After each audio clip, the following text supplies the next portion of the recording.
Welcome to the Outer Realm with Michelle DeRoche and Amelia Pisano. Airing live on the United Public Radio Network, 105.3 FM in New Orleans.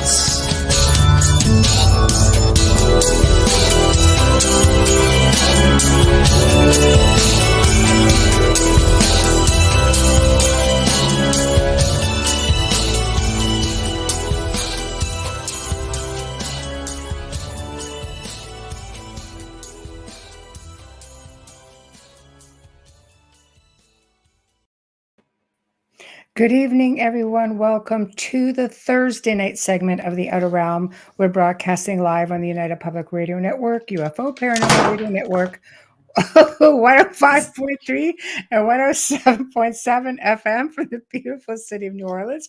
I don't know what that was, but I'm going to keep on talking.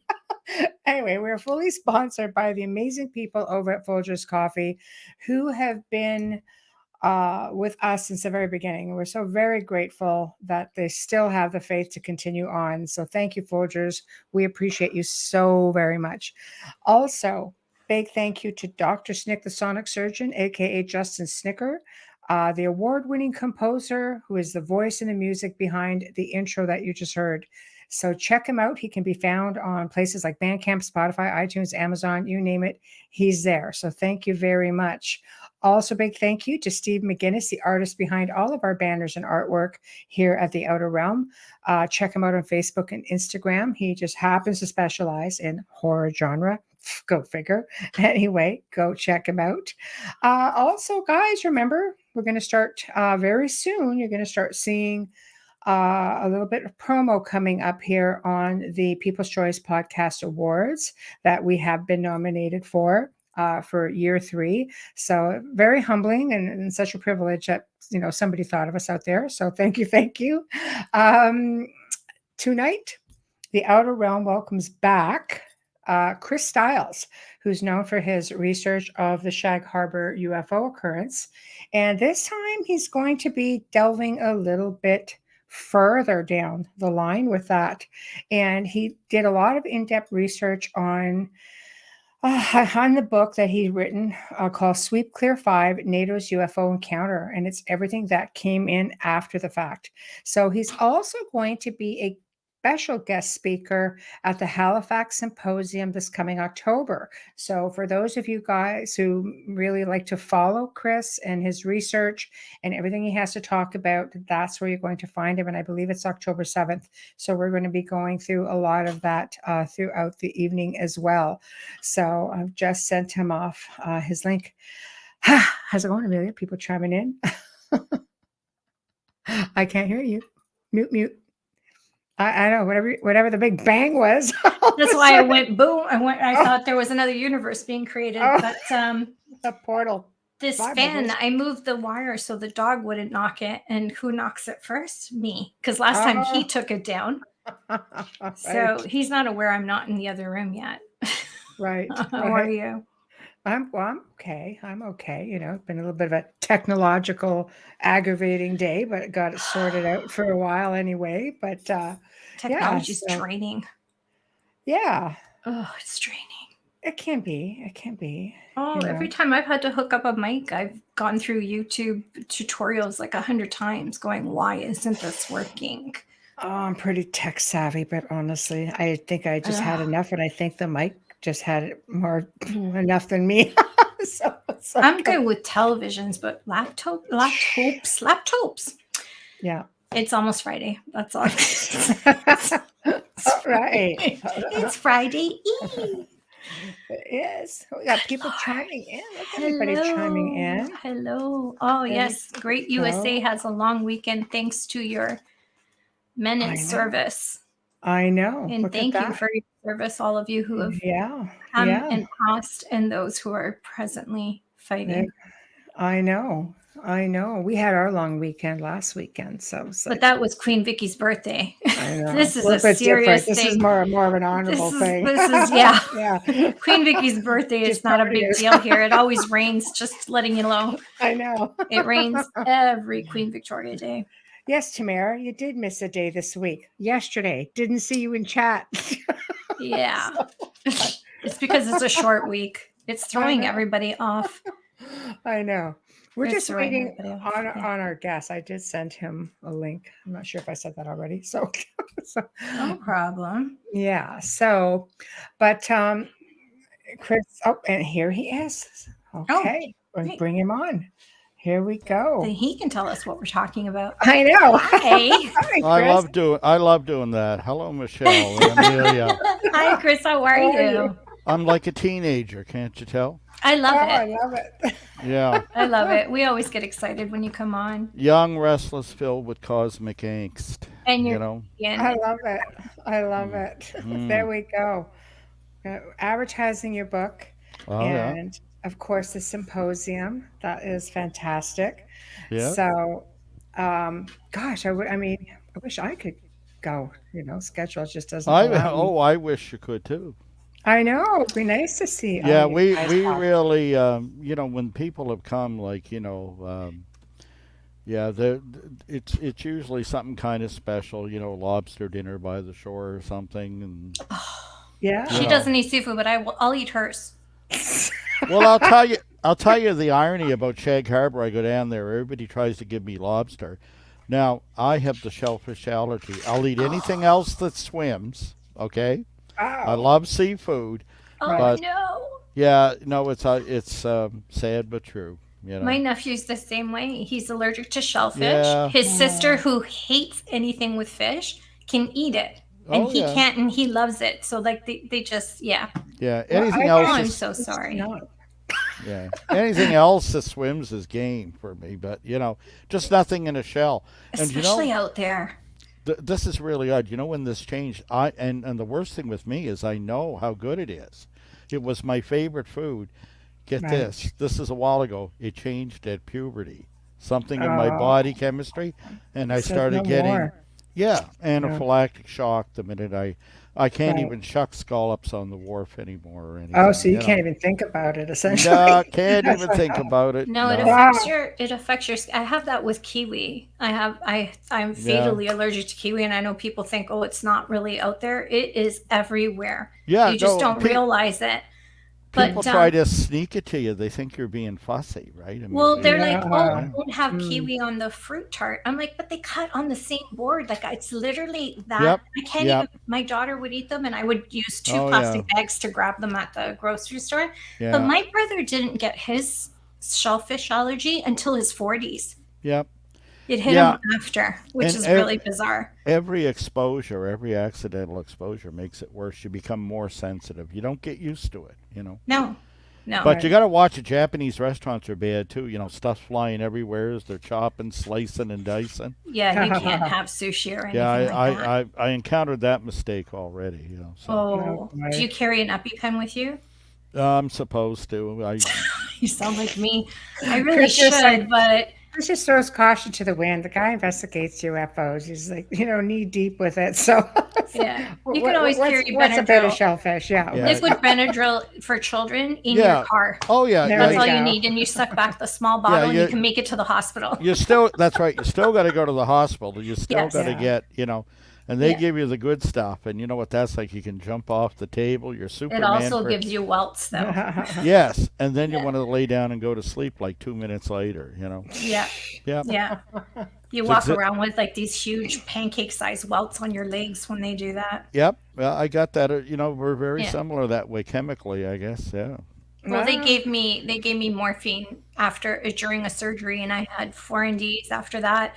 And Wow. you don't 3 days of the epinephrine, and my legs were covered in big black welts. I couldn't even lean against the Yeah. bed. It was so painful. I guess So, social yeah. medicine doesn't allow for the benefit of morphine up here. I missed that part, but the rest I'm familiar with. Yeah. Yeah. Oh well. So Well- that aside, do aliens have no? Yeah. So, I guess we should get the show on the road.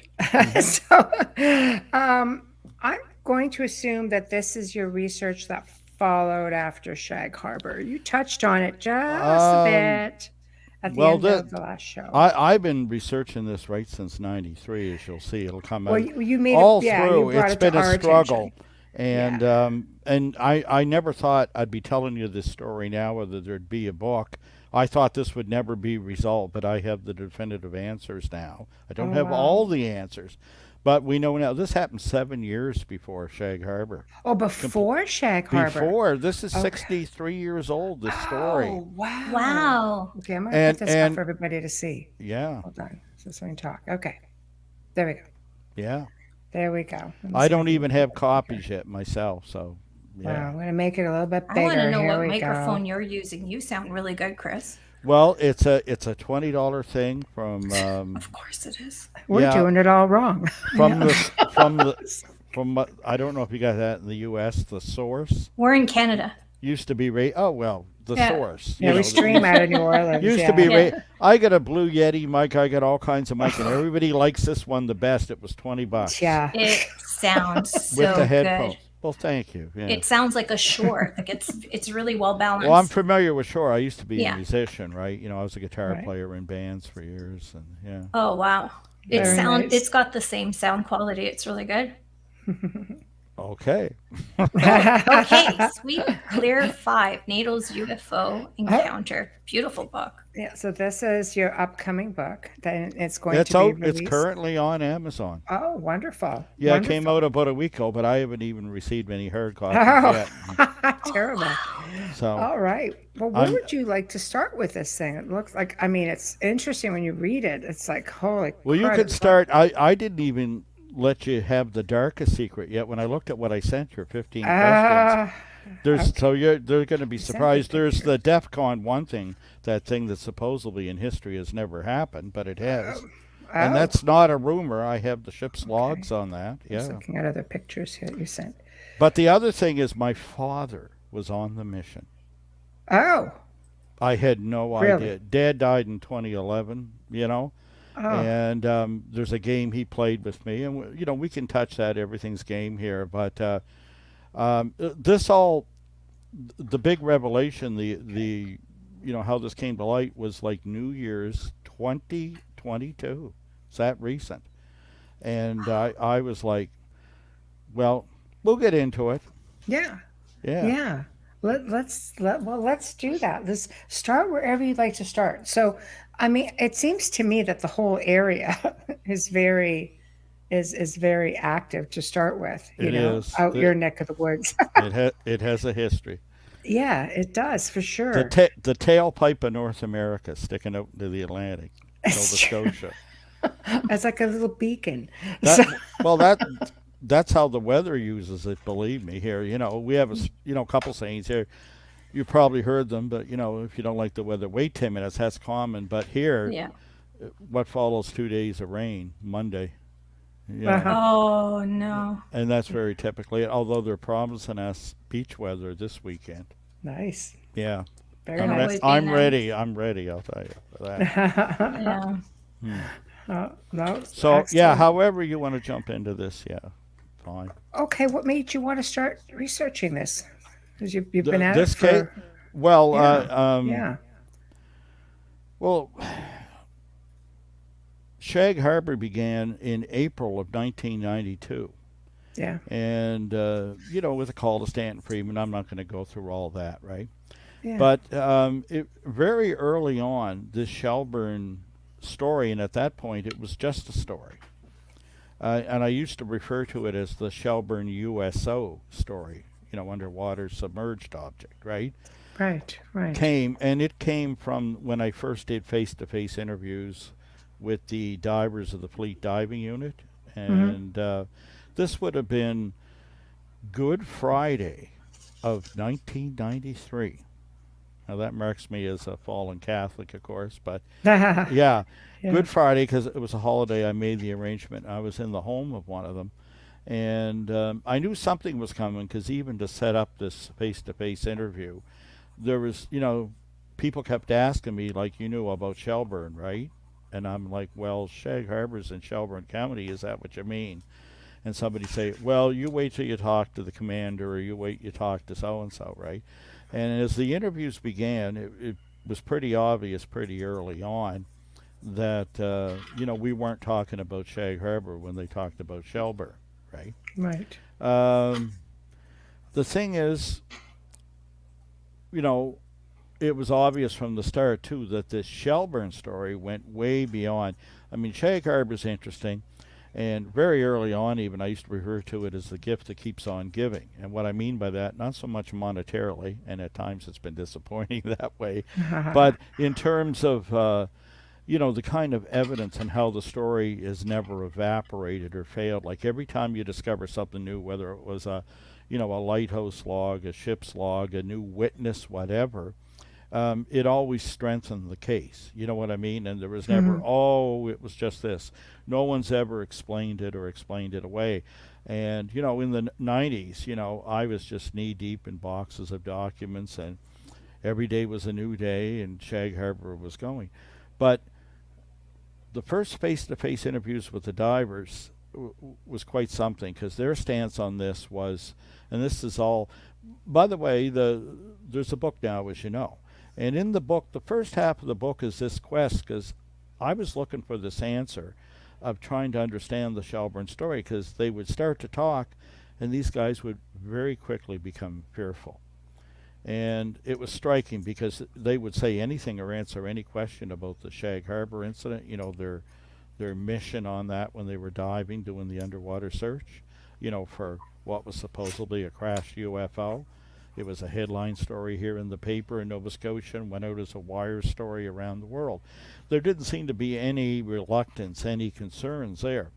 But when they kept saying, about Shelburne, and eventually I ran into one of the divers who made it a little more clear, and the reason for that was he was the only one that had been involved and dove on both missions. Shag Harbour happened on October the 4th, 1967, and for about 5 days the Canadian Navy did an underwater search at the request of our Air Force. We had a division that was the equivalent of Blue Book in the U.S., which was the Air Desk in Ottawa, right? It was part of D&D HQ, and they ordered an underwater search. And the reason they did that, and often when I show, PowerPoint performances, I have these endless ugly paper documents, but they all come from official sources. They either come from what is now known as Library and Archives Canada, formerly, National Archives, D&D's Directorate of History, St. Mary's University in Halifax, and places like that. An APRO report for the late Lorenzens that ran what was the second largest grassroots UFO group at the time in the U.S. and Canada. And the document, the paper trails beyond approach, right? But what this diver, the only one that had dove on both missions, when I was in his home on Good Friday of 1993, he told me, look, Shag Harbour's interesting. It was a UFO case. It was real. You've heard all about that. He goes, but, Shelburne was like the real deal. It was the meat and potatoes. He said, when we got to Shag Harbour, we were looking to see if there was anything, but the incident was over. We got there days later, which is true, a matter of record. In Shelburne, they were operating on a Nato mission, a mine-sweeping exercise, actually.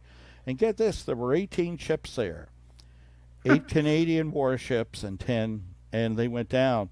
And just serendipitously, they run into aliens on the bottom that are sitting there with 2 craft. Now, over the years and in the beginning, one of the problems is when they first told me this story is they would tell you the bare shell of it, and when you tried to seek out details, very quickly their stamina would erode, and they were having concerns about breaking a specific security else, and they said, man, we can't talk about that. You can talk about Shag Harbour, but this is the real deal. And they would not identify the ships involved.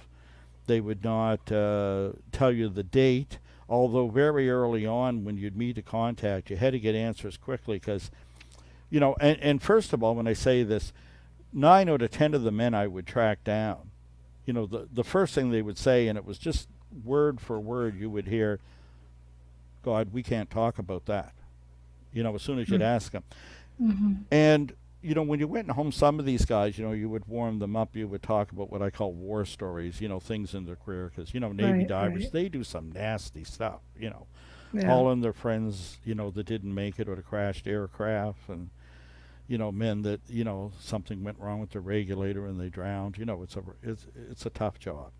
Mm-hmm. And, the things they would talk about and the missions they've been on and things they did in, say, the Cuban Missile Crisis, they were very open about. So, right away you realize, wow, well, this whatever this is, it's hot stuff, right? And they'd say, no, you'll have to move on. I can't go there. And you'd ask that, and very quickly these face-to-face meetings would come to an end. Well, I had a witness with me, and, every time you went, and this one that was the most significant interview, when, I was interviewing the diver that had been on both missions. When I got to the door, he tried to pull the plug on the interview. He went to Maritime Command in between. I advised him, of course, not to do that. And when I first got hold of his identity and tracked him down, he was like, yeah, that was a long time ago. I suppose we can talk about that. And he said, listen, I have a business now, a cleaning business. We should get together sometime. And I suggested Good Friday being the holiday. And when the arrangement was made, he'd said on the phone to me, well, he's under the pseudonym Harry in the book. And not everybody in the book has a pseudonym. There are a couple. Some of these men are still alive. They're in their 80s now, but they're a tough lot, I'll tell you, those clearance divers. Anyway, he said, yeah, we can do that. But when I got to the door on that Friday, and I brought a friend with me, and it was a good thing I did, he tried to pull the plug, and he said, I should have called you, but I wanted to do this face-to-face. And he had described himself on the phone as quite a bit of a rebel, so I started in and said, Harry, how does it feel as a rebel that gave 30 years service, to have the government tell you shouldn't do this, and I was kind of pushing his buttons, and the next thing you're going to love this. The door parts, and his new second wife gets behind him and said, I was listening on the phone all week. I made coffee and sandwiches. Invite them in. I've been wanting to hear this story. And he had this dejected look on his face, and she asked again and started pushing him, and he literally stepped aside and let the door open. We came in, right? Wow. And I spent the first half hour just kind of greasing the wheel and talking about the kinds of things they do, and he was a little impressed that I had so much knowledge of naval operations, divers, etc.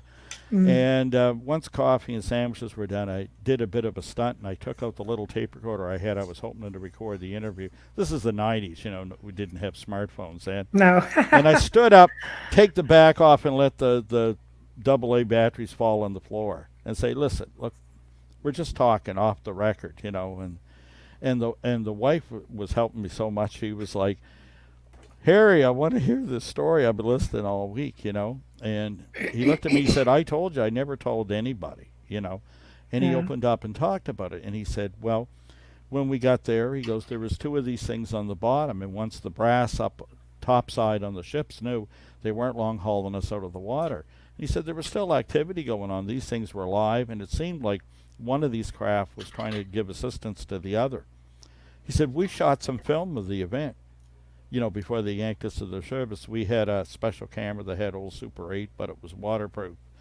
And, we gave you the name of the guy that shot the film and that. And I was shocked when I said, well, what did you do with the film? He said, we took it to the Defense Research Board in Dartmouth on Grove Street, I said, yeah, I'm familiar. I've been in there, got so far in anyway. So, this was just really something. But as time went on, you could see the regret coming in, and as you started to get those details, and the two things that over the 29 years that I tried to get answers from when I first heard this story till I finally did, that was how all the interviews ended. If they hadn't ended beforehand, or you hadn't just had a door slammed in your face already, they would always end with, we can't go there. Once you asked the name of a ship, once you asked whatever, that was it. So here's the irony, and I'll allow you to interrupt me after this. This is the first real telling of the story, right? Then he talks about these ships. And I said, how many ships? Oh, he said, there must have been a dozen of ours and theirs. And I said, theirs? He said, U.S. ships. It was a NATO mission. And I was like, What were they doing there? Yeah. yeah. I said, in Shelburne. Yeah, he said, we were in Shelburne Harbor, out past the base at the mouth of the harbor, But, and then you'd say, well, what did you see down there? When you started getting details, he'd look down and shake his head and say, you got to move on. And there were some indications. He actually became emotional. And this was really odd when you think of the previous stories he told while we were trying to warm him up to get the actual interview going. And when the interview was over and we left the house, the friend that had come with me, the witness, he's deceased now, Bob McDonald, he looked at me and said, like, something happened down there. I think they lost one of their own or whatever. Oh, I said, something certainly went wrong. But, and we argued, and, that was the first argument. And the first time I realized that I was on a course that for the next, like I say, 29 years, I would disagree with, friends, with other witnesses, authors, co-authors, TV directors, and everybody. They all said, well, this must be the end of the Shag Harbour story because it got away under the It area. sounds And like I'm like, it is. Well, I researched that all day. Yes, yeah. And they said, well, these things don't happen every day, even in Nova Scotia. You don't have UFOs going in every day and that. I think and you I'm do. like, yeah. But Bob, I'll tell you, you'll like it. In the book, there's a part where it says, he looked at me and he said, boy, I sure don't get you. He said, like, you seemed almost like upset when he told you the story. I said, well, I am, because you got to remember in '93, and at that time I hadn't written a book or co-written a book. I hadn't been on television yet or whatever. I was hoping to avoid all this kind of mess like they got into in Roswell, where you had three places say, no, it was here, no, it happened there, and major researchers disagreeing with one another. I thought, well, I got this these little case. It's got all these government documents that are beyond reproach. I don't have to worry about any of that. Suddenly, I get aliens in the water and film and whatever, but they don't want to give me a date, and they don't want to give me. And I know these guys had dove on Shag Harbour, and now they're talking about Shelburne. The one thing, there was a couple things I hung on to. I was kind of an aficionado at how naval operations work and things do. My dad had a naval career, and I thought there's just no way in the week from when that went on till the next sighting where they seen a UFO leave the water, as a lot of people, if they'd read a book would know or seen some of the documentary treatments I did. A week later, on October the 11th, 1967, 1 week later to the hour, 2 sets of lights come out of Shag Harbour and fly away out into the Gulf of Maine. And these men during the interview kept saying, well, we sat over this thing for a week. So, my friend Bob McDonald and many others said, well, that must be it. They sat over this thing a week. The Navy was down there. Look, the Navy, it would take them a week to do the paperwork before the ships, unless we were in a state of war. It doesn't work like that. No. So I always had a big problem with that, just from the logistical end. The other problem I had was like, geez, aliens in the water, I mean, people say, well, look, you're the UFO guy. Yeah. Well, I'll tell you, there was an even better story later on. They were in the water supply in Halifax, according to these guys. Oh, the stories, But anyway, they didn't want to answer the date, but very early on, before this guy managed to scare himself, or I'm probably guilty as charged. I contributed to that, no doubt, with the questions. But before that happened, when I said, was this 1967? Was this? And he was like, no, I think it was farther back around the Cuban Missile Crisis. Well, that would be October 62 as opposed to October 67. And that always stuck with me, because I find when you do these things, often the first off-the-cuff answer when things are uncertain is the best one. Before you start trying to move things around and make sense of it and connect the dots, right? And that had always stuck with me, The other thing is, over the years, as Shag Harbour became well known, and as we learned more and more about that case, and it always came together, when people would hear the Shelburne story, they would have their theories, but people, whether it was like Don Ledger or Graham Sims that I'd done books with, or a TV director, people like Mike McDonald and that, they weren't in the room. They didn't hear the voices. They didn't get these interviews. They didn't see the emotion, right? Right. And it was hard, and they all struggled to understand me, and I get it. And looking back on it, it seems funny. Some of the attitudes, like me worried about Shag Harbour, it seems almost juvenile now, But at the time, I was like, oh, man, I don't want to go down that garden path like they got that mess in Roswell, Yes. Not that I'm discounting Roswell, not that, but I mean, oh, my God, the mess. It was really convoluted, wasn't it? I've seen fistfights, at conferences Yeah. about it amongst researchers. You're kidding. People call, I wish I were. Oh, that's ridiculous. I wish I were. And I didn't want any of that. And to be honest, we've never had that. But, we had a lot of good, I can remember that first night in the car, and I think this line's in the book, where we're going back, and Bob asked me, because you're really something, he said, because he says, this is the meat and potatoes and the gravy to this case of Shag Harbour. I said, you don't know that. No, I'm not buying it. And he was saying, you almost acted pissed off about this or something. And I'm like, Bob, lighten up. As far as I'm concerned, he says, you combine the two, this is all that and a bag of chips. I remember him saying. I thought, how scientific is that? Wow. Let's take that one to court. And he says, don't you realize this field, it's a lot like folklore? I said, it won't be when I'm done with this case. And we had this very different stance. Now, we were quite friendly, but that was a friendly argument, right? And this went on for years. Unfortunately, Bob, he suffered from a severe lung condition, didn't live to see the resolution here, But anyway, all along, that first half of the book, like I've said, that's out about this, is about the quest over the years. How many false leads came forward? How many people tried to explain it to me? And a lot of these things that came up, they look so good, Michelle. They were like, you'd find some document and you could interpret it so that these cases were connected. In fact, it would have made more sense. It was quite seductive, it was so easy.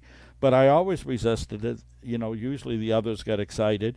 I'll admit, look, there was days when I thought, yeah, that could be. But then when you went through it, I'm like Stanton Friedman used to call me the bulldog, Right. And when I'd get on the trail of it and I'd find out, when you re-interviewed the people, when you found the errors or when you found what happened, nothing was ever definitive, and it was frustrating. Even by 96, which is 3 years after first hearing the story, that was the first time I spoke in the U.S. at one of the national MUFON conferences, and I did a paper. They used to publish them in the Symposium proceedings, and that topic that year was Shag Harbour in Perspective. And in that, I tell the Shelburne story for the first time, sort of in a public way, other than maybe, a fire hall in Shag Harbour or something. Mm-hmm. And at the end, I say, look, at the moment, this is a story, a very interesting one. And it may not always remain a story, but it remained a story until almost New Year's Day 2022. And at the time, I really grew to despise it. And every time one of these red herring solutions come up that would join or explain the Shelburne case or, give you some evidence. And my thing always was I wanted the proof in the sense, of course, Bob used to say, you know what, you're a brat, he'd say. Shag Harbour has spoiled you. Nobody else gets all this paperwork and nobody wants to argue. And I remember him coming down and watching me speak, for example, in Greensboro that first time in the U.S., and Phil Class coming up and shaking my hand and says, wow, amazing job you did. And that made me mad too. Right. The skeptics were saying, no, there's something to that one, and you done good. But it was very frustrating. And I used to say, Shag Harbour may be the case, the gift that keeps on giving. I said, but Shelburne's the fly in the ointment, is the way I used to describe it. If you had somebody sticks a mic in your face and you're doing a 30-second interview, that's the way I used to put it, and that's how I felt. It was a love-hate thing, and eventually I was disgusted by the case. When you look how many... No, that's not too strong a word. If you knew how many ship's logs they'd gone through, thousands of pages of paper looking for that evidence, because somebody would call a story, say, I think that HMCS Chaudière was on. Can I that put the mission. picture up you sent me of the ship's log? Oh, yeah, sure. Can I do that? Well, no, keep talking. I'll put it up. Yeah. Okay. I'm not Yeah. sure what you're showing. Oh, you mean just the sent a cover picture. of the It book? said ship's log. Oh, So- yeah. I could have said, that one of 8. Well, first of all, remember, I didn't know what ships to ask for. So, Okay. and I just- sometimes All right. the way the rumors would come to me were There we very, that is actually the ship's log of the command ship of the mission. Okay. And as I discovered in 2022, this was indeed, as the divers described, but they never filled in the blanks for me, this was a NATO mission. It was a mine-sweeping exercise. It involved, like I say, 8 Canadian ships and 10 U.S. warships, plus a large diving platform that was a supplementary vessel for the Canadian Navy. Because when they were in Canadian territorial waters, we were in command of the mission. And this is the ship's log from the command ship, which was HMCS Cape Scott, Wow. which turns out to be my father's boat when he was in the Navy at the time. Wow. He was one of the medics on it. Really? Cape Scott Really? was like a supply ship, and it was a special NATO command ship that was set up for that, because we did so many those kinds of missions with NATO back in the 60s. Remember, we still had a 60-ship Navy then. It's not like Right. today. And Cape Scott filled that role. She was a supply ship. She was like 450 feet in length. She had an 8-bed hospital and a full decompression chamber for divers, which is why she was there. Wow. But she was also the command ship of the mission over us and the U.S. vessels there, right, in Right. Shelburne Harbor. Now, I would have solved this years ago had somebody said, well, it was a mine-sweeping mission. I remember the only thing I ever got was out of the very first diver when he said to me, when I said, well, why are you guys there? Why were there divers down? And he said the British had shown us some new kind of recording mine, for practice. And he said they were, proximity mines. So those are mines you don't actually have to touch for them to explode. They program so a ship gets so close, boom, vibration, or they could program them in other ways. And he never said we're on a mine-sweeping mission, or we had. And to tell you how much this was specialized for that, the Canadian vessels, the 2 big ships we had there were the Cape Scott, which was a large vessel, and the Blue Throat, which was what they used to call a loop layer. And the other 6 ships we contributed were all minesweepers. On the American side, you had a large vessel called the USS Orleans Parish, and the USS Yazoo, and then the rest were all minesweepers. But if they told me that at the time we didn't know what kind of ships, and we primarily focused on destroyer escorts. And Right. oh my God, if you'd seen the amount of boxes and logbooks I've gone through, thousands and thousands of pages, because somebody would give us a clue saying, I think Terra Nova was involved, and then tell us why, and it usually made good sense. So I'd target what I thought the date was, and then you go a month ahead and a month behind and a month ahead and a month behind, and you went over the years at 40 cents a page from National Archives. It starts to add up, right? Right. It does. And I never found anything. In fact, get this, out of those thousands of pages, never once did we even put a Canadian Navy ship in Shelburne Harbor. Not once. I mean, so I thought, but I kept to this belief, and, I can remember, again, some of my co-authors and fellow researchers mocking me for this, saying, he's stubborn and he's dedicated, if nothing else, and but I was like, no, I said, when I see the evidence, I'll know it right off, And I thought, if nothing else, this will prove that, if I see one ship in Shelburne Harbor, I'll request this log. It'll probably mention the others. This will open like a blossom, I said, if I ever get there. But, anyway, But at the time, it wasn't a priority. In fact, when I first heard the story, for about the first 6 months, I did nothing. And they kept saying, "What are you going to do? This isn't like you." And I said, "Well, it's a story. It's interesting, but I got this little thing I'm working on called Shag Harbour, and Shag Harbour was giving up new stuff all the time. I was This like a little kid. thing. Yeah, I was like a kid in a toy box, right? Yeah. I mean, and it was 3 years later before I started making these kind of grandiose statements like the Shag Harbour Incident, the world's only UFO crash, supported in that interpretation by government documents that are freely available and entirely without controversy. Well, it's famous. Yeah. It's Well, it is. famous, I mean, you got to remember, when I started looking into it, Stanton Friedman never heard of it. Right. That must have felt good. 3 years later, well, it did, because 3 years later, I was listening to, again, one of his rivals, Kevin Randall, and he was on, I don't know, Art Bell or some show, and he picked the top 10 cases, and number 3 was Shag Harbour. Like, it had that kind of an impact 3 years on. Right. And in fact, when we first spoke in the same place, he said, "You're coming up to my room afterwards. I'm writing a book called UFOs in the 90s. He goes, "You're the first chapter." And that happened to, the Randall Report, it was called UFO. Things were just open. It was a very exciting time, So Shelburne, it was a crazy story. But, I mean, this is a field filled with crazy But stories. they're very similar from what you described after Shag Harbour. Sure.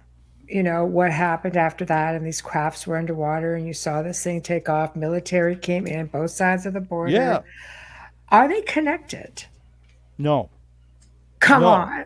No, they're not connected. Really? No, No. that doesn't just happen. No. Twice. Well, no. Yeah. No, it's Yeah. It's happened. It's happened more than twice, in fact. Right? No, and that was every. You're right, though, Michelle. Look, I don't mock your logic. Yeah. This is what everybody thought, and they were right to think it. I wasn't thinking they were feeble-minded or not what it took to be a UFO investigator, whatever that means. I would have been a terrible investigator, because I would have thought for sure they were connected. I did. Listen, there were days. Look, there were many days I'd talk for 3 or 4 days and thought, well, they might be right. How many times I did shows and documentaries where the director would insist, well, we're going to include that story, and I'm going to say, I can't say they're not connected. I don't feel they're connected, and that would get edited out. You know what I mean? But I was always the naysayer about that. If somebody said, well, do you know it isn't? No, I can't say that. You know what I mean? But you know what? If it's out there, I'll find the answer someday. And, as the years became decades, I was pretty doubtful, right? But I stuck by it. In fact, get this, eventually it reaches the point in the book. The first half of the book is about the quest. I reached the point where I'm done with it. And I say that officially. I was actually writing a book under contract with a publisher. And that book is yet to come out, because the first chapter, the longest in the book, is about Shelburne and why I've given up on it and why I hate it so much. And then guess what happens? There we are. It floats to the top, right? But I say, listen, I still believe the men. I believed I was the only one alive that still heard the testimony.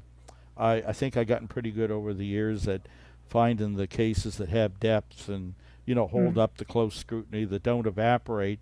And, I believe that. But, until somebody sends me the break, that evidence, right? I'm not lifting a finger. I am done with this case. It's burnt me out, and that was how the chapter ended. And then the next thing you know,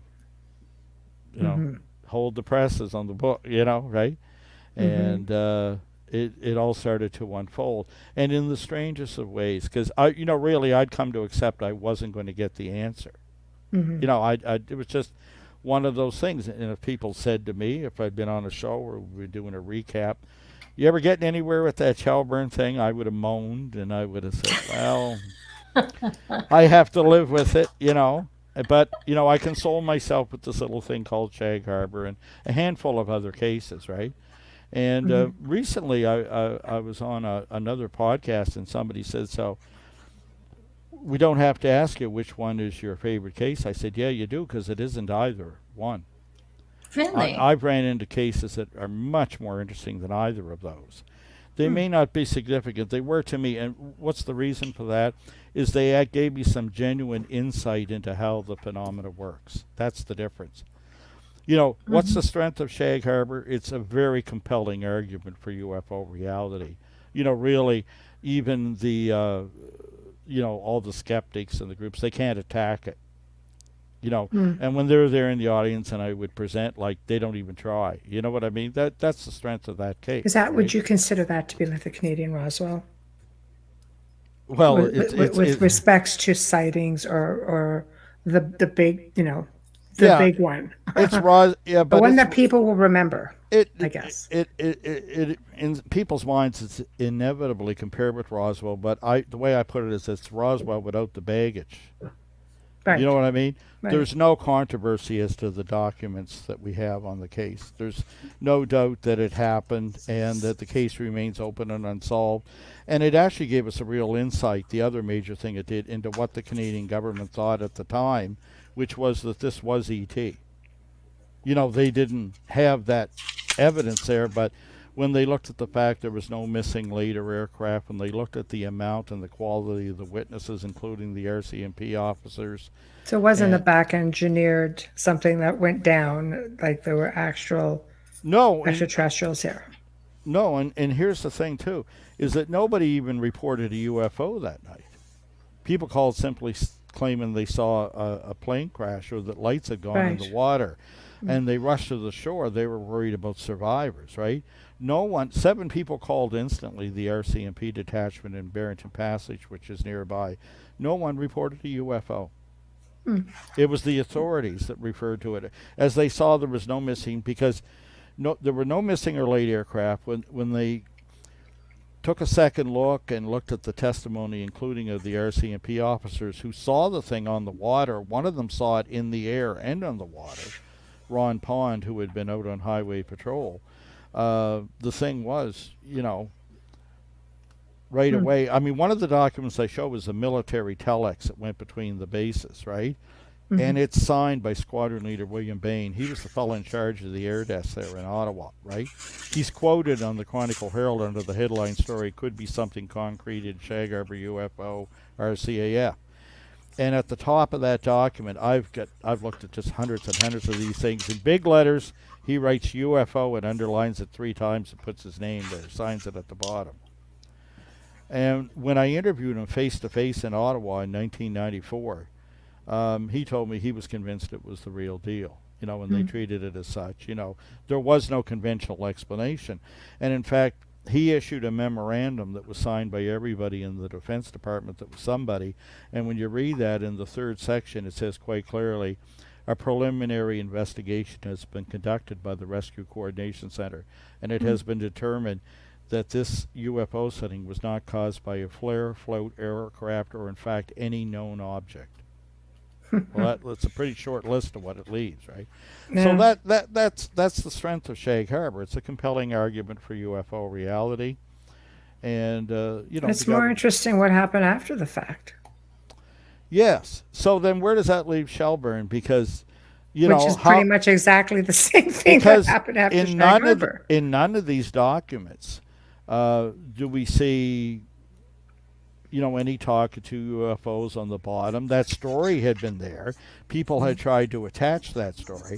I think when I first got these divers to talk to me, that they were like glad to let the story be mistakenly attached so they could hide behind, so it could masquerade it, so that, as long as they thought it was that, then we would never find the real story. Let it hide behind the other UFO crash we couldn't hide, right?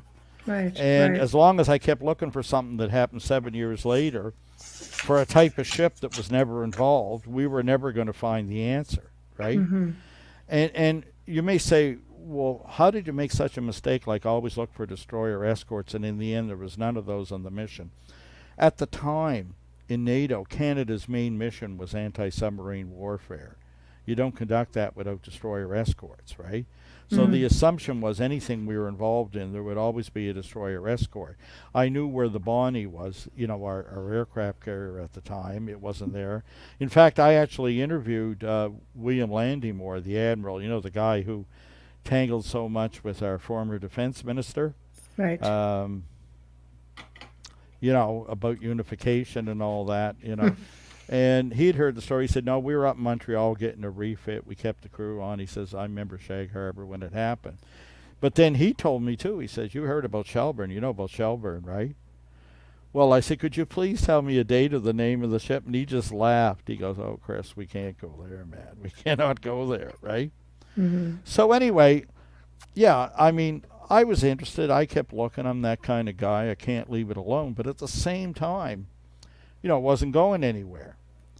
And, these documentaries that come up. Well, the final straw for me, I did a documentary with the Cousteaus there, the grandchildren there, Celine and Fabian Cousteau. Yeah. And they were very interesting, and we did this thing in earnest, and it was scripted. And I thought, well, you never know. It's probably about as lucky as buying a lotto ticket. But while we're down there and doing underwater search to make part of this, essentially diving show for it on a mystery, But then when we got there, I was very disappointed to find the boat we had wasn't well equipped, didn't have a proper anchor. We couldn't set up operation where we're supposed to. The dive master declared it. For an anchor, they had a bucket with 300 pounds of hard cement in it, and the boat was drifting in the wind. Dive master said it ain't safe. So in the end, we were doing what I call making television, but it was not contributing to the case. And when that show was done, I swore I would never do it again. And I said no to some work and some paying gigs. I'm like, no. Until Shelburne is solved, I'm done. Connecting it to Shag Harbour. And, some other people that have been involved with the case and it helped were kind of disappointed because, we'd lost some work and, But I'm saying, no, I ain't doing it anymore. I'm not buying it. I'm not believing it. It's time to take a stance. And it looked like it was going nowhere. But, we kept getting documents that would come up and people would come. I was even pulled over one day by a policeman. And I started digging up my license, insurance, and registration. He said, no, I just got a tip for you on Shag Harbour and Shelburne.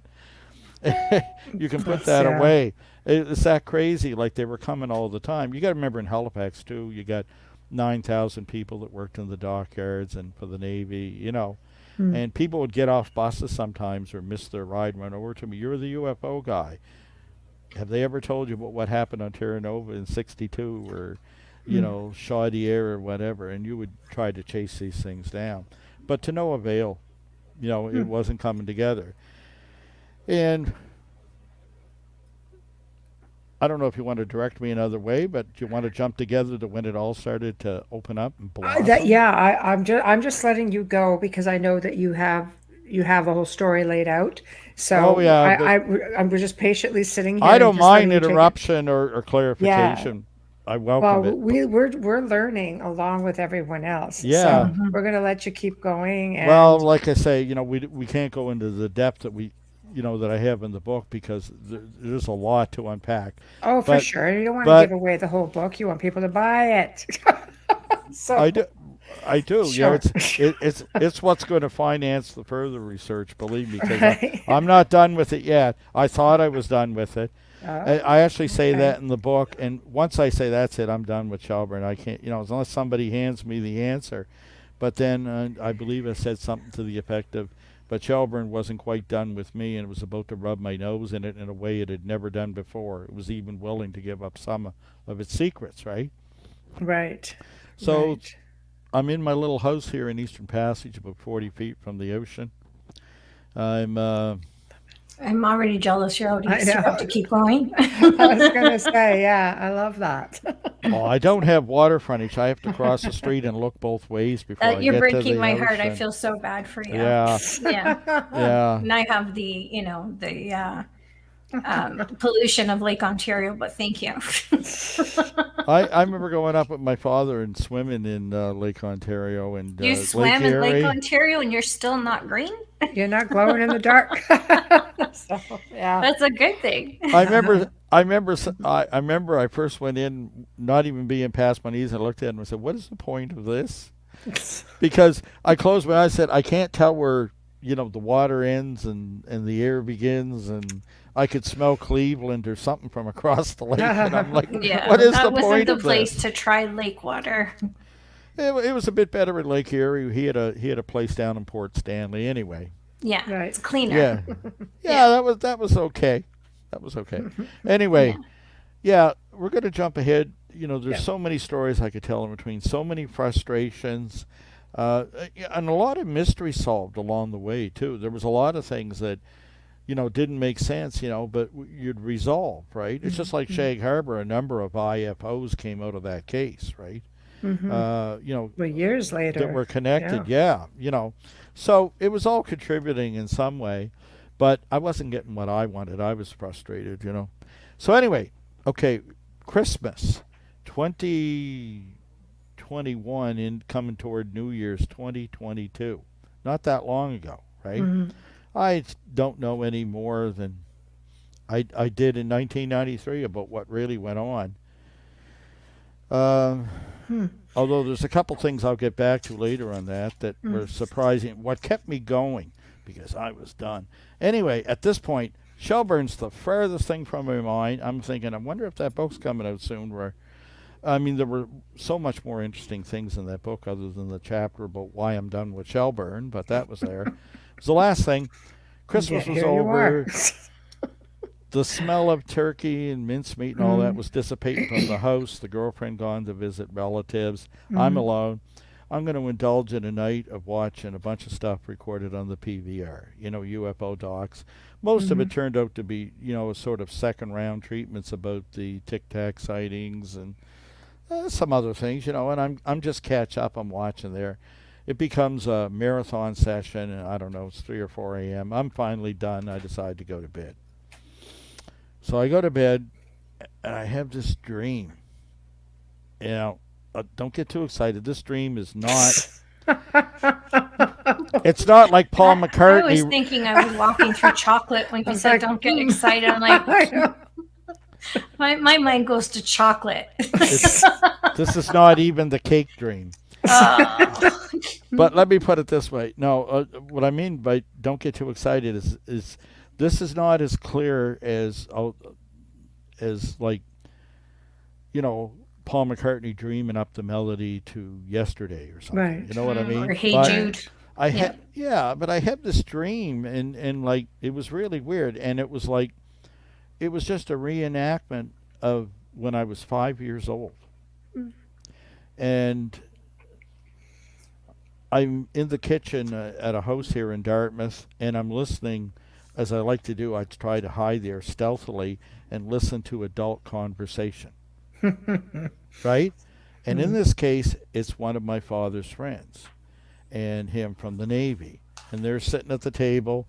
It was so vivid, the dream. They're trying to play crib. Here's what I remember. Here's what I mean by detail. They can't find the crib pegs. So they do that old sailor's trick. They take out a couple wooden matches and light them.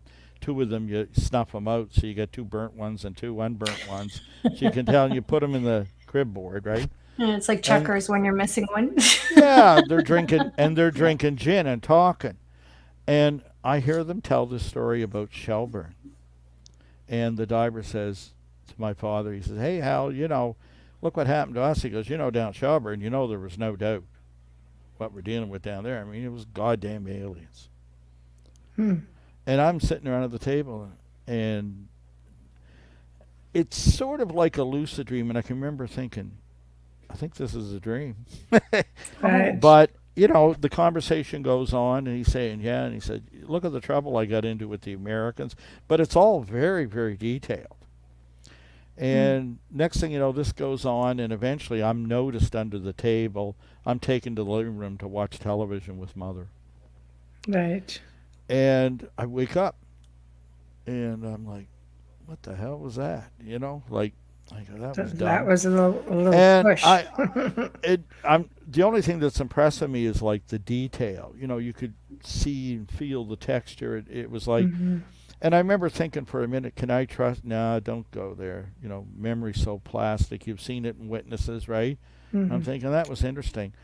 But remember I told you I have this real thing about naval history and function in the ships, right? And I thought, God, that was Dad's ship back then. What was that thing classed as? Because it was a supply ship, but it was more than that. It had an 8-bed hospital. Had Right. you know, and I thought, so I just grabbed my laptop that I'm sitting in front of right now with you and open up Wikipedia and put in HMCS Cape Scott, which was Dad's posting at the time on the ship. He was a medic. And it comes up, and I read about the ship's service history, and there's one sentence at the end that hadn't been there before when I'd read this years before. And it says, in 1960, HMCS Cape Scott was involved in the mission Sweep Clear 5 off Shelburne, Nova Scotia. That's all it says. No other detail. But remember, after you've gone through like 10,000 ship log pages and realized none of those ships were ever in Shelburne, well, I'm just like, and after the dream, you know what I mean? I'm like, I jumped up and I can remember saying aloud, no, no, no, no. And inside I'm going, yes, it's got Yeah. this has to be it. But that's all the information it So gave. you have a name for this mission now, essentially. And I have a name of the command ship, but just Yeah. the one, HMCS Cape Scott. Right. So I look up HMC, you know, I try putting in at that time Sweep Clear 5 and just NATO mission, minesweeping exercise. No more than that, not listing anything else. Well, 18 ships So, is pretty substantial. You'd think you there'd know, be a lot more info. I'm wandering around making a copy and trying to think, well, where do I go from here? Like, whoa, whoa, whoa, whoa, whoa. And of course, this is in time still of COVID, right? So I know any request I put into Library and Archives Canada is going to take forever. You know what I mean? And I need answers now. I got one hint of an answer, but is it the answer? You know, and it's like, oh my God, I tormented myself. I'm just. But it all falls into, I mean, cover up. I mean, it's sign of the times back then, right? And I think, well, if we had that many ships and we were down there, somebody's going to brag about this. And I thought, we used to have a magazine then called The Crow's Nest, the Canadian Navy magazine. So the next day I go to some secondhand bookstores that weren't supposed to be opened, and I got in and I start going through all this old crap, you know. And I find some copies of The Crow's Nest. Now, I figure in those days, you know, before digital, it's going to take a few months before any coverage would get in the magazine. Now, I'm already saying don't get too excited, because I'd gone through these magazines before. I did more than just order ship's logs from, you know, Ottawa and follow the odd hot tip that never panned out. So Right. I get these Crow's Nests and I go home, and I have one that was from December 1960. And I look at it, and I look at the table of contents, and it doesn't list anything that would appear to possibly mention this at all. So I decide I better just read the whole thing. And I start getting through. And somewhere in the third column of some story that was unrelated, something about the Columbia being in Uganda, it just starts referring to, there's no title to it or anything, talking about Sweep Clear 5, this mission. It was almost like an afterthought. It was in there. Wow. And I read about it, but in these words, it names all 18 ships and explains the mission and what it was. There's no talk of aliens yet or anything, but it was a NATO minesweeping mission. Dad's boat was in command, and blah, blah, blah. And I'm like, well, okay, well, I got to start looking for ship's logs now. But now I got a list of ships, right? So while I'm filling out online, I go, you know, and start requesting these logs for the time frame for the month of October 1960. And I can't believe how far back the date. I think, my God, because some of the ships that were involved, get this, because eventually one of the last things I did in the last few years is I went beyond destroyer escorts and I started looking at other classifications of vessels. And I had requested these logs, and in some cases I stopped in 61. Or when I hit 1960, I just missed it, you know? Right. Yeah. because I thought, well, he said around the Cuban Missile Crisis. My God, 1960. How long? My God, these guys. What were they, 12 in the Navy? You know what I mean? Like, in 1960. Yeah. So it just didn't make sense. But now that I've got this date, how this plays out, describes how long the mission was, how it grouped, whatever. So anyway, I started sending in requests. In the meantime, I go online, back to Wikipedia and other wikis and other more scholarly references, and I start looking up the service history of the ships. Now I got the names of all the ships. Now I have the date. And I start finding these weird discrepancies.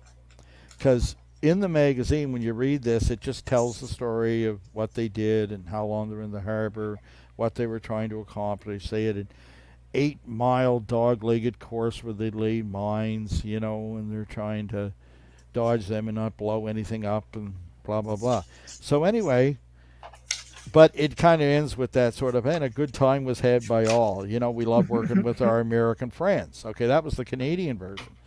When I start reading the version on U.S. ships, especially USS Yazoo, it doesn't read like this at all. Well, first thing I find is that on October the 15th, which would be a Saturday, that while trying to get through this dogleg passage, that the Cape Scott Dad's boat suffers complete engine failure and is going to run aground on the shores of Shelburne Harbor. And they'd gotten an order from Halifax to get everything out of the harbor, get these Navy ships out to sea now. And even though the Cape Scott lost power, they tell her, do not drop anchor, get out of the harbor. They're unable to start the engine. USS Yazoo comes back and rescues her and tows her out of the harbor to safety. None of this in the Canadian version of the story. And the more I looked into some of the American renditions, not their actual logbooks at this point, but just the service histories, this mission doesn't sound like any fun at all, and quite different than the Canadian. So I thought that's interesting. So I put in these requests for logs, and like I say, this is the time of COVID still in Ottawa. And I get a warning saying, these things that normally happen in 30 to 45 days, which is an obligation under the Act, could take longer. It took me 7 months to get the log. I just sent an inquiry once. And here's the other thing. I asked for several vessels, and like the Blue Throat, I'm sorry, those logs are destroyed. I'm sorry, this one was a mistake in the retention schedule. This is... And I thought, oh my God, if I don't get Cape Scott, Yeah. But 7 months later to the day, I get the Cape Scott log released, which was great because it was the command vessel, right? So the first thing I do when I get it is I turn to October the 15th to see, and of course, sure enough, unlike that they failed to report in the Canadian records and magazines and that, when I'm looking at the ship's log, yeah, she's in real trouble. She's ordered out of the harbor, cannot comply with order to leave harbor, weigh anchor anyway. Well, she's going to run aground. Like, say, our American friends rescue us, right? Very odd. This is after it sits for 3 or 4 days. So then I go back, and because she was the command ship, this log is just filled with orders, like for the other ships and running, the mission, right? And all kinds of naval jargon and like all the stuff you get from National Archives, extremely poor copy, in the electronic transcriptions, right? And you're wading through all these little pencil entries, and I'm trying to remember, and I'm learning some of the Navy jargon that had fallen into disfavor and I was uncertain of, but I'm going through this. So eventually I get frustrated, get this, and I go back to my old military file cabinet behind me here, and I go pawing through that, and I get out my notes. Remember, I wasn't allowed to record in those interviews in the home. I get out the notes. I would run outside when the interview was over and write furiously and just run the car. I remember Bob wanting to go home and say, I got to write all this down, what they said. And when I read this, I said, well, when did this happen in the mission? And the diver said, well, it happened, just when we started, really. We come down from Halifax. The Americans laid the dummy minefield. We come down there, and took some time to get the ships organized, and just as soon as we enter it, we're only about an hour into the mission, which was supposed to take a week, and all hell breaks loose, right? So I thought, well, he goes like, man, they panicked. And when I hear that, I thought, well, let's look for some panic, right? So I go back. All the ships arrived in Shag Harbour at the outer, just outside of it, getting organized, about 6 a.m. on the October the 12th, 1960. And when they're all in position, which takes till about noon, and everything's lined up, and they think they know what they're all doing, coordinate, and they start moving in. And I get to about 60 minutes, and it's just business as usual. They see the odd mine, 4-ship annex, all this naval jargon about doing the normal, boring naval stuff. Yeah, the exercises. 12:42, just after noon, suddenly, it's like everybody has to stop and in position, and I read the letters, and at first it didn't even hit me what I was looking at. It says, assume DEFCON 1.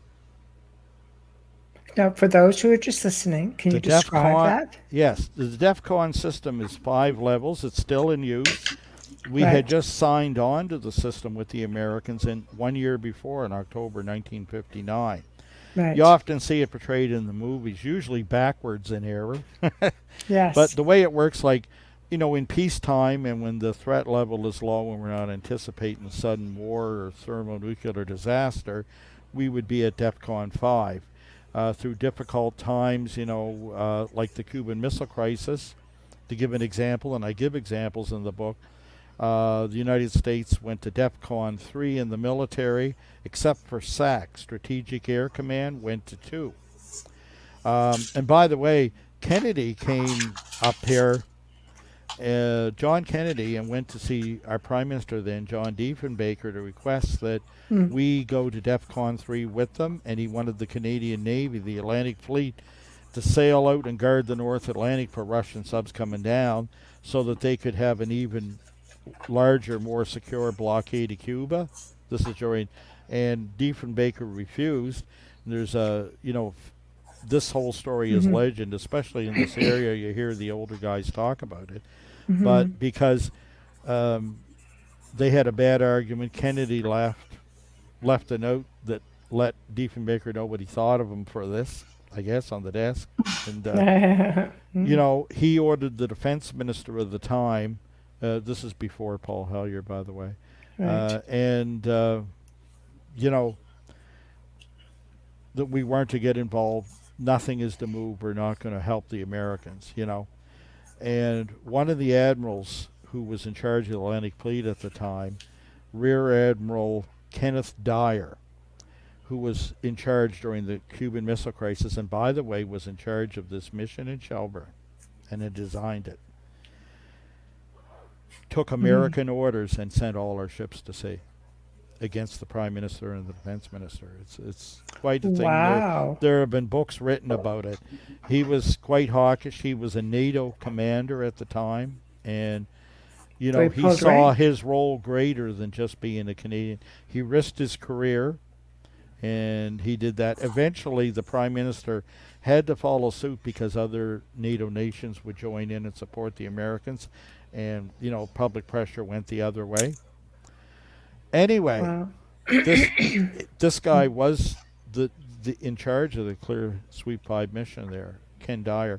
Unfortunately, I never got to interview him. I got to interview other admirals in the Navy. Of course, it was only in 2022 I realized this was his baby, eh? Right. But anyway, we're back to 1960, October the 12th, DEFCON 1. What does that mean? Well, like I say, I gave the example. Cuban Missile Crisis, which is the closest we came to nuclear war. U.S. Armed Forces go to 3, except SAC, which goes to 2. If you look up on Wikipedia or even something more scholarly or ask a military historian, you say, have we ever gone to DEFCON 1? And there's several articles about that, for example, on Wikipedia. The answer is no. But I get this book of this mission that no one wants to talk about, that everybody hides and misrepresents. Right. And I get to that date, and what do I see? Assume DEFCON 1. Wow. These 18 Wow. ships. Assume DEFCON 1. It said it quite clearly. But here's where it gets even weirder. 3 minutes later, they drop that to 3. They lower lifeboats into the water. Doesn't describe what they're doing. The captain stamps this besides and puts a special order and whatever, and there's no more detail. Right? Those ships all sit there and don't move for 4 days. When it's anchored, they're in 42 feet of water. So when people suggest, as some have to me, well, maybe they were sitting over a Russian sub. Well, in 42 feet of water, you could have looked over the side and seen the conning tower. You could have dropped a man over the side, and he could have beat out with a hammer. The other thing is when you look at the man who's in charge of the mission, who, by the way, got flown out to the command ship, Rear Admiral from Halifax, when this happens, right? Again, but it never says what the issue is, but DEFCON 1. And if you look at the definition of DEFCON 1, especially in 1960, it means nuclear war is imminent or has begun, or an equal threat. And remember, according to historians, it's never happened. So now I've got the ship's log, and it's saying it right into, this is from Library and Archives Canada. Right. My father's boat. Now, Wow. Yeah. So I'm like, no one's more stunned than me. Right. And it would have been so easy to miss. Like, it's quite clear and legible in the book. And by the way, you have to always look for that kind of verbiage even. Like, when the DEFCON system, it's assume it, and when you come out of it, it's reverted to, Right. By 3 hours later, they're back down to 5. Right. Now, this raises all kinds of questions. The other thing is, okay, why wouldn't it be a Russian sub? Well, like say, you could have looked over the side and seen one. The Russians didn't really have nuclear subs over here then. Remember, you got to remember how early on this is, Michelle. 1960. There hasn't been a manned mission in space yet. The Russians go 7 months later for the first time with Yuri Gagarin. It's that early, right? There's no Betty and Barney Hill. The world's forgotten about Roswell. You talk to a UFO guy, they say these things never crash. The only time people seen aliens, it was part of the contactee movement then, right? It's that early in 60 is a world apart from 67 even, Right. Yeah. But DEFCON 1. Right. Why? And this is for 2 alleged crafts that are underwater. Well, according to the divers who were there. Now, let's leave the divers for a minute. Let's leave DEFCON 1. Can I hold that thought for 1 second? We have to do a station and sponsor. Do what you got to do. Okay. Yeah, otherwise we can't have a show. You put up with a lot from me. Oh, No, this is great. Hold that thought. yeah. Thank you, Chris. You are listening to The Outer Realm with Michelle DeRoche and Amelia Pisano, coming to you live from the beautiful city of New Orleans on 105.3 and 107.7 FM radio. We are live right now on Roku, and we are in archive. And if you're watching us on Roku, thank you and welcome. Please, yes, Tamara's showing that Folgers coffee. Please share us with your friends. Our guest tonight is our dear friend, and we love him, super guest Chris Stiles. We are discussing his new book, newly launched on Amazon right now, Sweep Clear 5, NATO's UFO Encounter. I had to write that down, but great title. Beautiful book, and he's giving you a little peek into it. He's also an upcoming speaker at the Halifax Paranormal Symposium. If you're just tuning in, no worries, because you can stream our show in archive on any platform that you normally use. But don't forget to share us with your friends. And please subscribe. I say that 3 times during the station ID, just saying. Huge thank you to the amazing people at Folgers Coffee for sponsoring our show and continuing to sponsor our show. We just got that news. Thank you, Folgers. We love you. Also want to give a shout out and a thank you for our intro, and sometimes used because we can't always use it, unfortunately, with timing, is the fabulous intro and outro from Dr. Snick, the sonic surgeon, Justin Snicker, award-winning composer and musician. You can find his music on Amazon and Bandcamp, and check him out on Facebook and Instagram. He's continually dropping clips of his music on Instagram. I see that quite often with him, little bits and pieces of his amazing music and his albums. And you can reach out to him there and find out how to purchase his music. Also, if you are listening to us, watching us on Facebook, again, or on YouTube, make sure to give us a like, subscribe, and share with your friends. Tamara's watching. And we're back. That was a tongue tie because I got the dog under my feet. Sorry. That's why I Dog keep wants putting in it on the on action. mute, and he's like nibbling on my toe, and I'm just like, he's old. He's 15 in July, so he's very. He's got a lot of ordinary. separation anxiety. Yeah, Uh-huh. yeah. All right. Now we will pick up where we left off. So, go. Well, Ships under the water. yeah. So, Legend. well, if it isn't that, it's got to be something hot. It's pretty significant, yes. Because the way they responded to it is something that supposedly has never happened in history. Right. But, this is not an internet rumor. I think we can take the logbook of the ship as Right. being certain, this Agreed. was the case. Yes. Supposedly this has never happened. So they're going to have to rewrite a few history books. I kind of like that. I like stirring things up. But I've actually gotten a glimpse, not because of the log, into what was going on below deck at this time. And I'll tell you how that happened. Because, when we go back to those divers interview, at the time it was a powerful moment to see these guys like choke up trying to tell you this stuff and say, I'm sorry, I can't go anymore. You got to move on. And, wow. Okay. Well, about that same year, actually, they told me, like I say, it was around the Easter weekend, Good Friday. At the end of the summer that year, I was walking across the parking lot of the West End Mall in Halifax toward the entrance. And a fella come out who had been a work colleague of mine for 4 years at the Daily News, which was a tabloid newspaper at the time in Metro Halifax, now defunct, right? Well, I knew this guy for 4 years, seen him 7 days a week there on the job we had. And, I knew he had a career in the RCAF, the Royal Canadian Air Force. I never heard him talk about UFOs once. And when he looked at me, first thing he says is, well, God, the things you see when you don't have a gun. And I said, yeah. I said, what are you doing these days? And he said, well, the real question, I'm afraid to ask, what are you doing? I said, you wouldn't believe it if I told you. Now, at the way time, they talk to each other. I don't want to ask, but you're going to like what's coming. You're going to like it even better soon here then. So I dug out in those days, there's no computer, I don't have a cell phone yet. There's no smartphone. I used to have a binder with a bunch of the documents and paper things I had with me. And, when I was doing things in my day, like doing laundry or having a coffee in a restaurant, I'm always looking for connections or something I'd missed or somebody whose door I could knock on. I was always tracking people down. I'd gotten quite good at that, And actually was taking on paralegal work because I found I had a talent for finding things that didn't want to be found and people who didn't want to be found. Oh, yeah.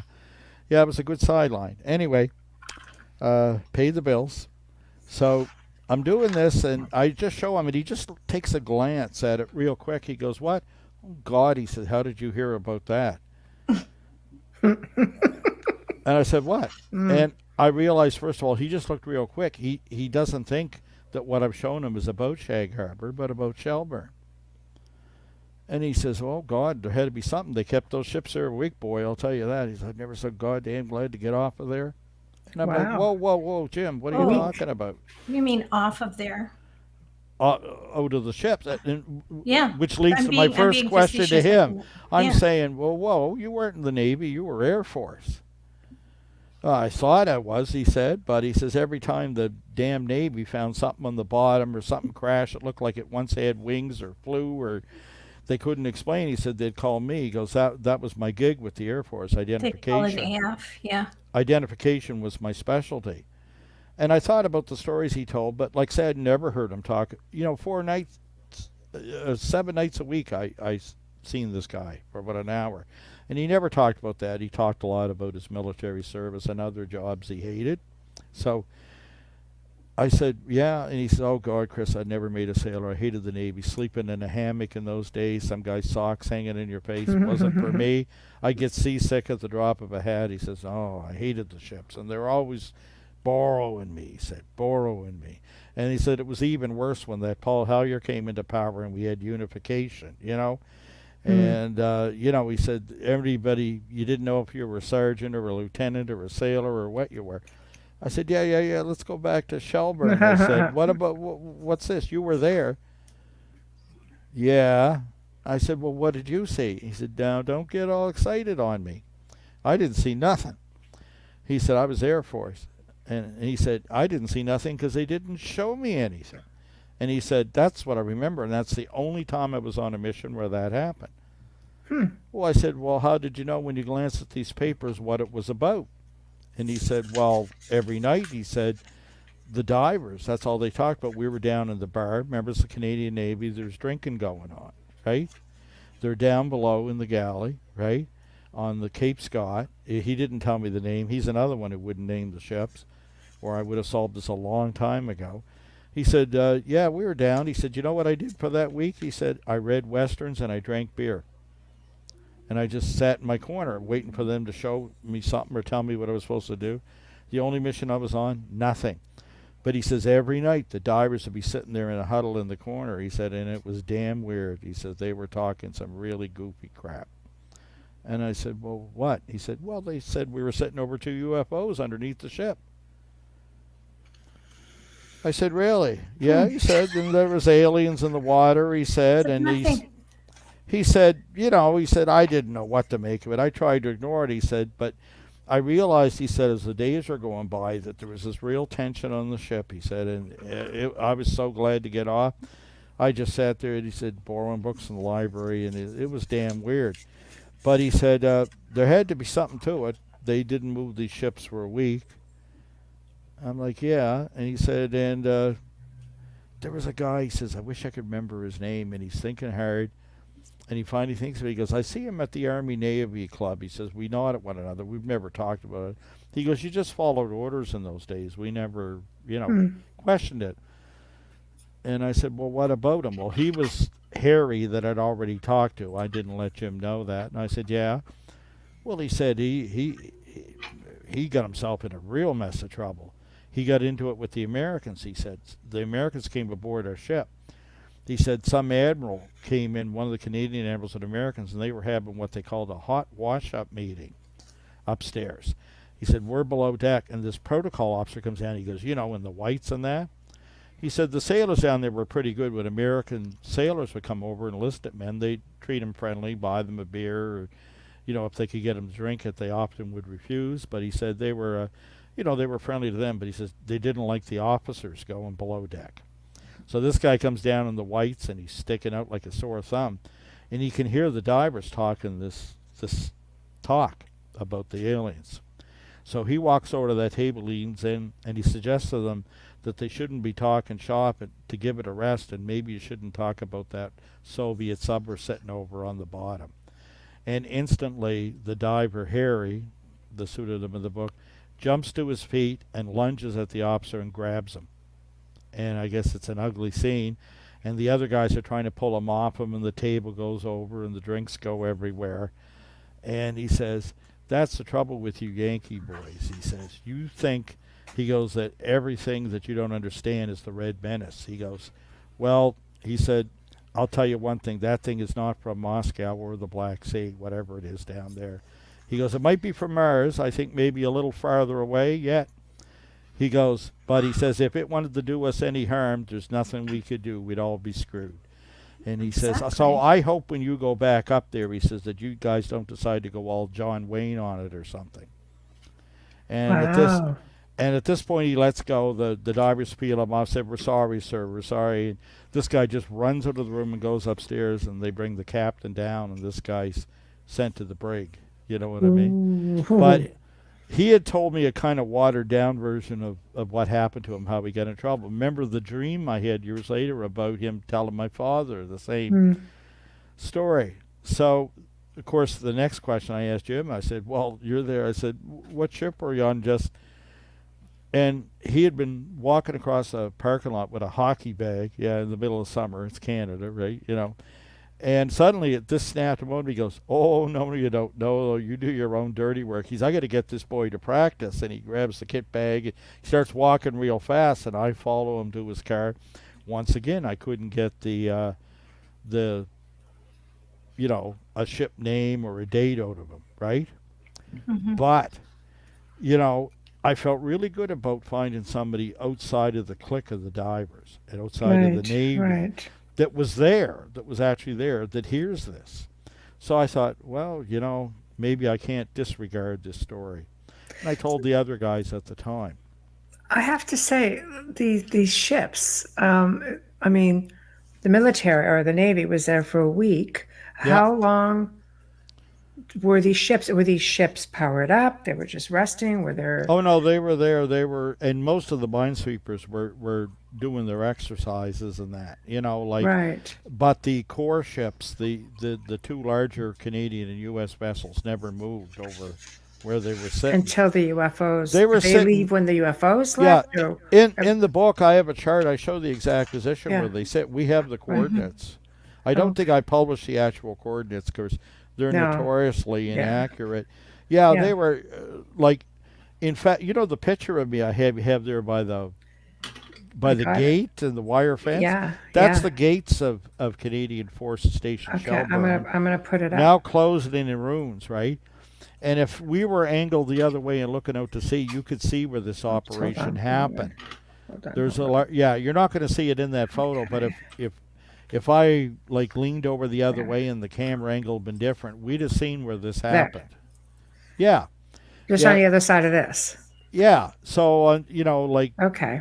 if we looked past my left shoulder and we swung the camera around, Right. we would have been looking out toward open sea, and there would have been a large island there with a lighthouse. Right. 2 nautical miles past that is where this operation occurred, which is visible from the gates of the base. People call this shot enemy at the gate, by the way. I get a kick out of that. Ah. It's Yeah, a great shot. I actually entered the base, when it was still operational. It only closed in 95, right? Wow. And it was amazing, before the big scandal in Halifax where our American friends again, the FBI told us that we had somebody leaking secrets to the Soviets. You were allowed to go in there, things had relaxed over the years, and you could see the tracings of the SOSA system on the Right. wall. And I remember talking to one of the techs, and it was quite interesting. They would say, "Oh, well, that's I'm a putting plot of this up right for good whales, measure. 100. Sorry. Oh, there's Dad's boat.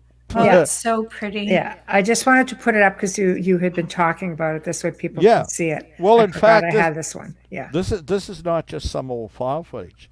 Right. This shot was taken on October the 15th, 1960, in Shelburne Harbor. So pretty. The large Wow. ship with 101, that was the Cape Scott. That was Right. Father's boat, the command vessel of the mission. There, Right. we had 2 other little minesweepers like you're seeing there, and we also had the Blue Throat, which was in a different position at anchor. This is Right. just after she's rescued. She's towed there, and they're trying to figure out what went wrong. The Yazoo brought her there, and Right. Right. yeah, that's Beautiful. from that day. I found that in the Crow's Nest magazine.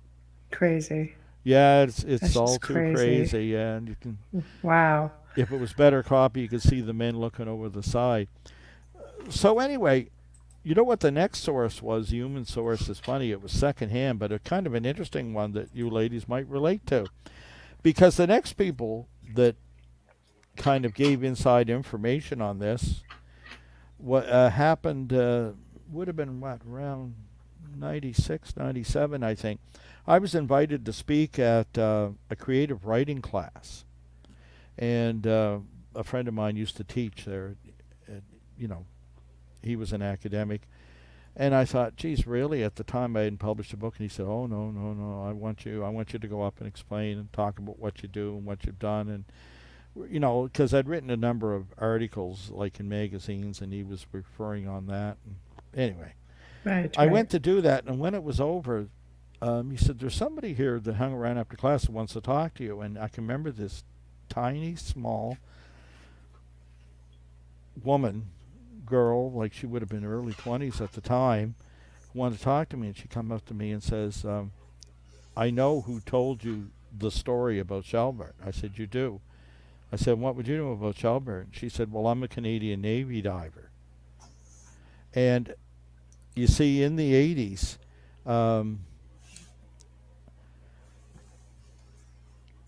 there was a ship, HMCS Cormorant, and they had what Navy called an experiment, and they put a female crew on it.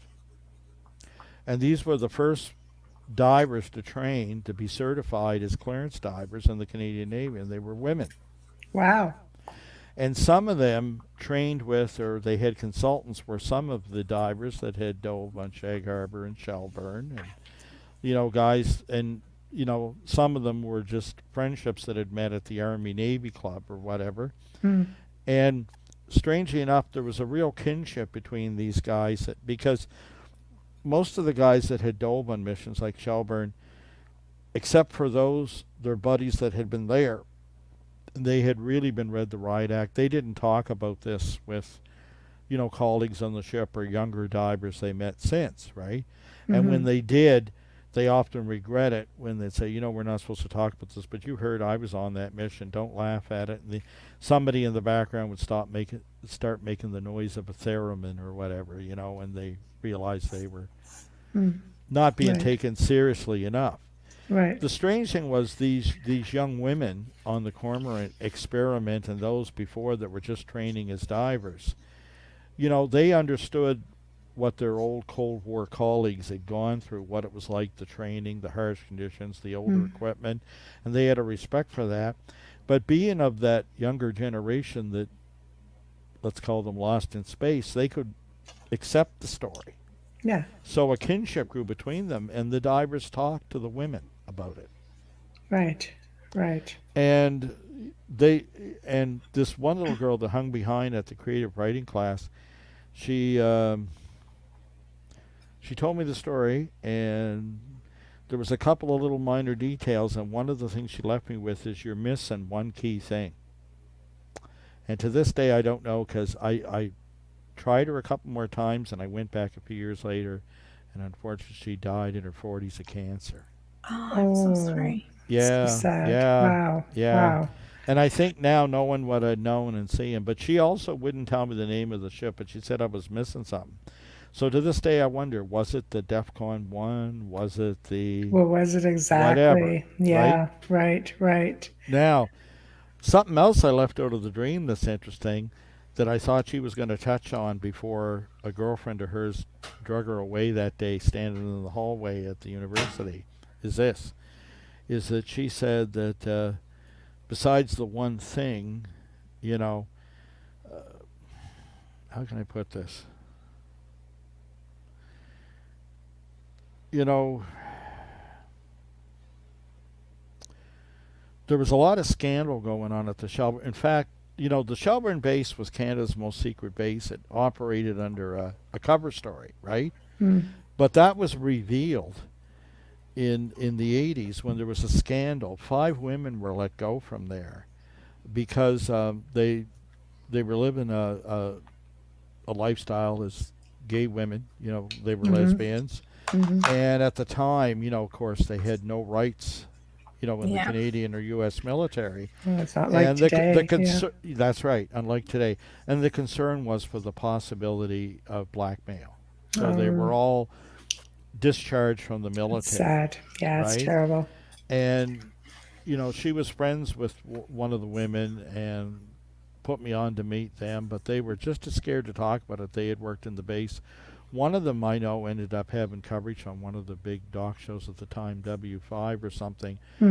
The others were discharged. One of them had been questioned to the point it was verging on torture, just sleep deprivation. And Right. they were suspicious. The sad truth of it, as we now know now, is all that information about the true purpose of the Shelburne base and the data was already being leaked by the Walker scandal in the States. Right. He was taking that data and giving it to the Soviets, right? So by 1991, 4 years before the base closes its doors, the U.S. Navy acknowledged and dropped the cover story about the base. So it's a place just rife with secrets. Yes. Can I tell you something? You This sure is can. not something I normally do. From the beginning that you came, I know we have an echo. From the beginning that you came on air, I kept hearing a female voice in my head saying, "Ask Chris about W5." And I'm thinking, Hmm.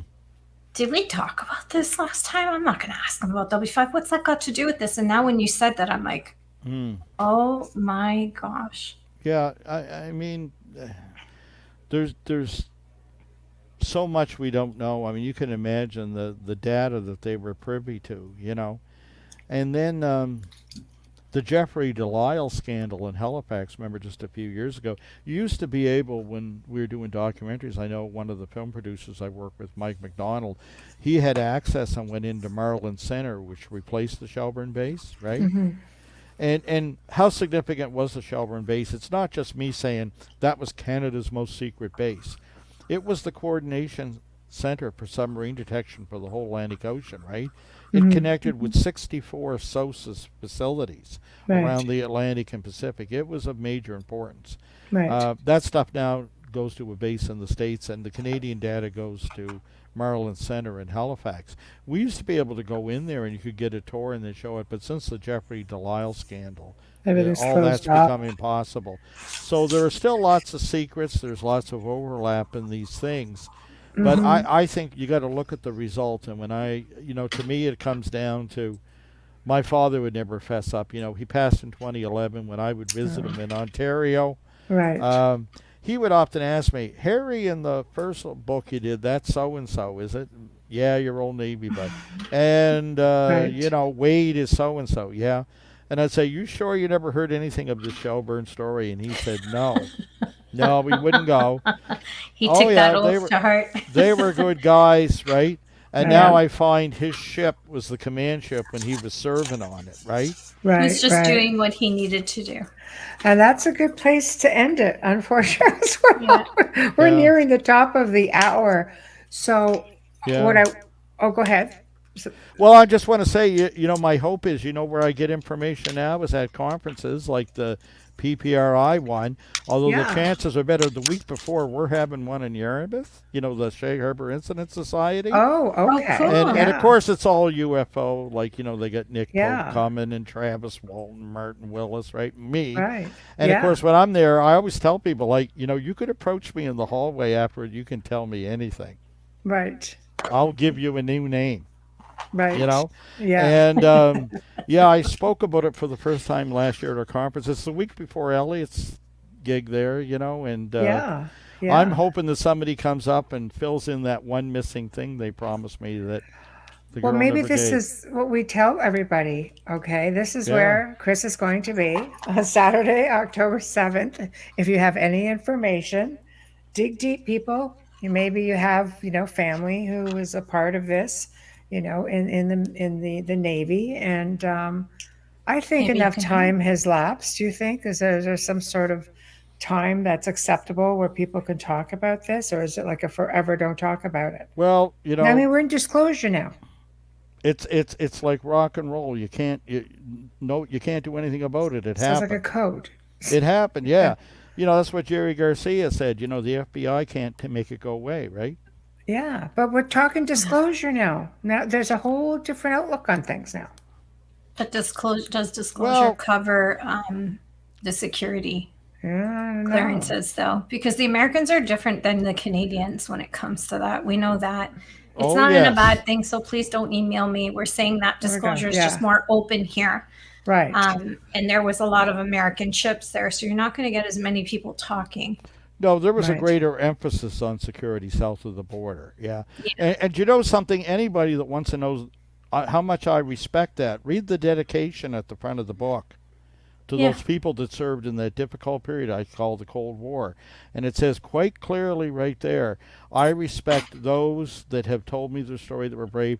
I respect those that honored their duty to the grave, to the end. Beautiful. It's too easy to judge them looking back from our perspective, right? Right. You When shouldn't. these guys were asked to sometimes face the unknown while never being allowed to acknowledge his existence. Yeah. They Right. were put under more pressure, not more pressure in battle, but more pressure in these kind of things than anybody would be today. Yeah. The end of the book, it tells you how to get your hot tips to me so I can Cool. go at Oh, it directly. there we go. Yay. There you go. So you got to Okay. get the book. Well, there's a shameless plug, but either that, No, it's not shameless. That's No. why we want you here. that's We how want it you to works. plug That's how I get at it because, I don't give up. It's like Stanton said, I'm a bulldog. I grab on and Okay, I'm gonna put I'm so glad that you do. And I think that this There we story, go. I truly believe, There we is go. yours. Okay, there we go. It's yours Get to this up tell, again. Chris. Yes. Yeah. Well, I'm thrilled that you joined us tonight, and it's always fascinating to listen to your stories. We learn so much, Yeah. and for us, again, we just sit there, we absorb it, we listen, and I'm Take sure our listeners the same. But I think Well- it'd be great to to hear this in person, and I hope a lot of people make their Well- way out to see you. And I hope that some of our U.S. friends, I'd like to see them. We had quite a few last year. I'd like Yeah. to see them come up here. I'd like to see them go to see the PPRI here in our capital in Halifax. yeah, But, you come down to Yarmouth where Betty Hill used to visit us all the time right. down there. And they can come down and see our conference the week before. Take the whole schmo in. Oh, I I need love to it. come down there because I said on my bucket list that I would go to Pier 21 to walk the steps that my parents and my brother did. There we So go. That's a Right. great place. I love it Yeah. there. You can feel the history there, I'll tell you. I have photographs and things from there I purchased from Mm-hmm. there. You can get your family's name written on the ship that they came in on, Yes. the time, the date, everything. And I'd like to go there in person. hmm So, yeah. Well, we're there. I always say know. ending a show because there's just always so much more to Yeah. talk about. But I'll tell you, if you delve further and you have more that you'd like to talk about, you are always welcome to come back. You have an open door policy, so just reach out. Say, I've got this going on. Like, okay, we're in. Yep. So we You want make me in. sound like Columbo. I got this little problem, right? I know. I love it. Actually, I have a whole pile of problems, right? I like Telly Savalas more because he always had a lollipop. Had a lolly. Yeah. Oh yeah. Kojak, wasn't it? Had the- Yeah, Coach. That's I used right. to watch him. I was very young when that came out.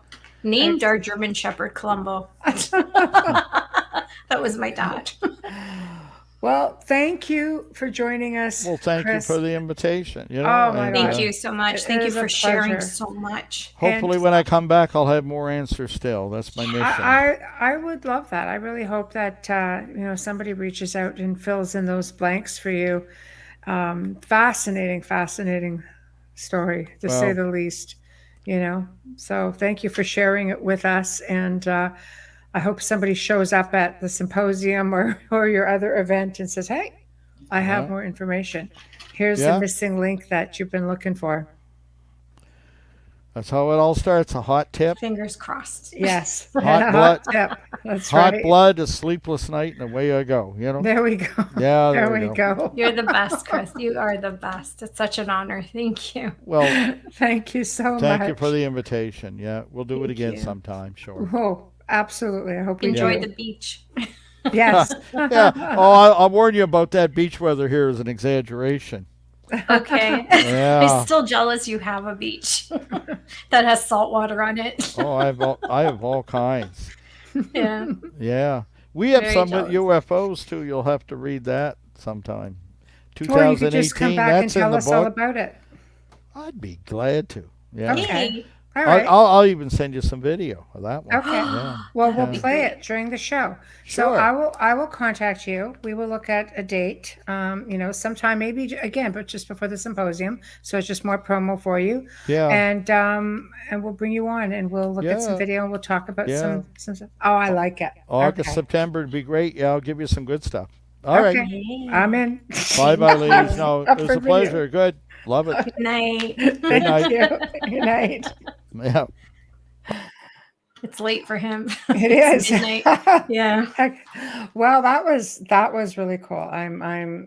I really excited that he would come back on and give us some video. Video is fun, right, you guys? Yeah. Anyway, but we are at the end of another, awesome segment of the show. As always, it's hard to say goodbye to our guests. But thank you, everybody, for tuning in, everybody in chat. I know there's a lot to digest tonight. It was a lot of fascinating information.